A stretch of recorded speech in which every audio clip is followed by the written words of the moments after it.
all, my name is Jean Piaget, and recently I have been credited with my theory of cognitive development. Before I tell you about that though, I will give you some background information about myself. I was born in August of 1896 in Switzerland. When I was a young child, I became curious about science. I loved to study things about mollusks and seashells, but I even wrote my first paper at the age of 10. At a very, very young age, I earned my PhD from the University of Neuchâtel at the early age of 22. Upon graduating, they offered me a job, and I started working for the University of Neuchâtel. I was the chairman of philosophy. Some of my job requirements included me to teach psychology, philosophy, and science, just many aspects of those things.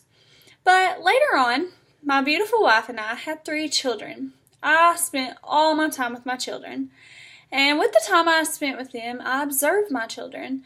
And I realized that intellect was gained through sensory motor action long before I ever saw the appearance of language.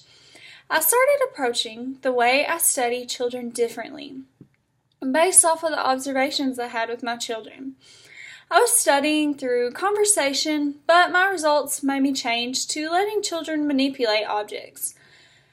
I continued to analyze my children, though, and after the war broke out, I was super nervous. I would never be able to complete my studies, so I worked so diligently and so fast to complete them. In 1936, I was credited with my theory of cognitive development. It's one of my great accomplishments. It contains 4 stages and 3 different parts. It all begins with the 3 parts. The first one is schemas. And as you all may know, schemas are the building blocks of knowledge. It then goes on to say that children either adapt to assimilate or accommodate. And when students assimilate, they use prior schemas to deal with a new situation. Students accommodate when the existing schema doesn't fit the new situation, so they have to change it up a little bit to deal with that new situation. I believe in stages of learning, so my theory has 4 stages of learning.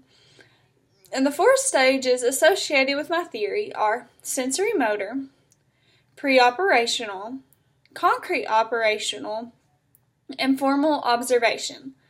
In the sensory motor stage, children tend to imitate their guardians.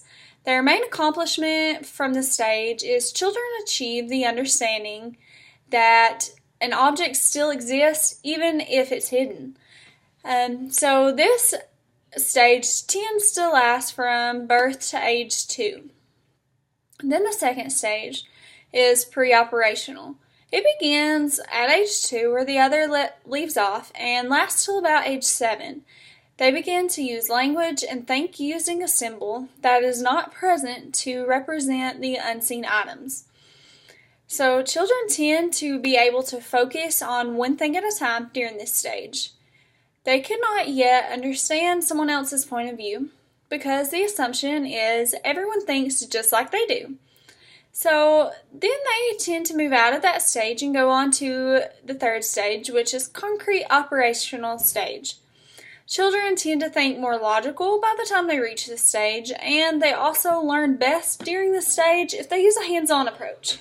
So this age is typically age 7 to 11, and then they move out of that stage to the last stage of formal operations. It happens from children ages 11 to adulthood, and it is possible that some people never reach this stage, so that is one drawback with this stage. And the ones that do reach this stage are the ones that tend to think abstractly and care or have an interest in the social issues that are going on. So, I encourage elementary classrooms to use my theory because I promote hands-on learning. Students learn through discovery to gain knowledge about the world and how things work. I encourage teachers to let students learn through trial and error. This can be time-consuming and can be frustrating for you as a teacher. But once students understand the things they did wrong, they can progress with their learning.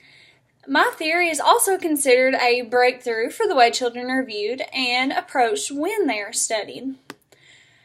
Do have a few cons though. My cons tend to lie with that I studied my own children.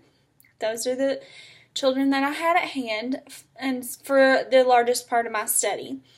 I also did not describe what happens after children reach adulthood and what stages they go through after that, because my focus was more on children.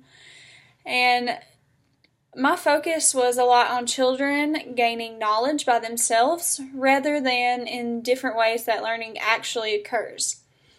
But my theory has many great uses in the classroom that will guide effective instruction. Vote for the theory of cognitive development for your classroom with your students. Thank you.